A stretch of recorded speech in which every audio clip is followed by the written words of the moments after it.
So we do lots and lots of body contouring with 360 liposuction and Brazilian butt lift. And a lot of patients are asking, how much fat do I need for a BBL? And, really the answer is, I guess it depends on your body. But typically in liposuction, we're gonna do what's called a 360 liposuction, which is multi-site. So abdomen, back, waist, arms, thighs, etc. Whatever area needs to be included to get the shape lean and that nice feminine hourglass shape.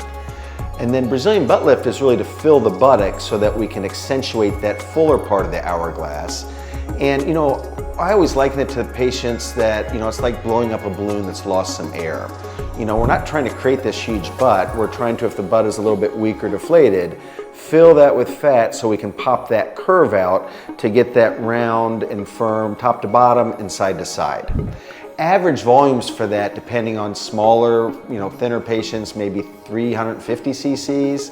Bigger, taller, heavier patients, maybe up to 800 cc's. So it really depends on someone's body. But even in our thin patients, the skinny BBL type of people, generally, they've got a little bit of fat in the common places.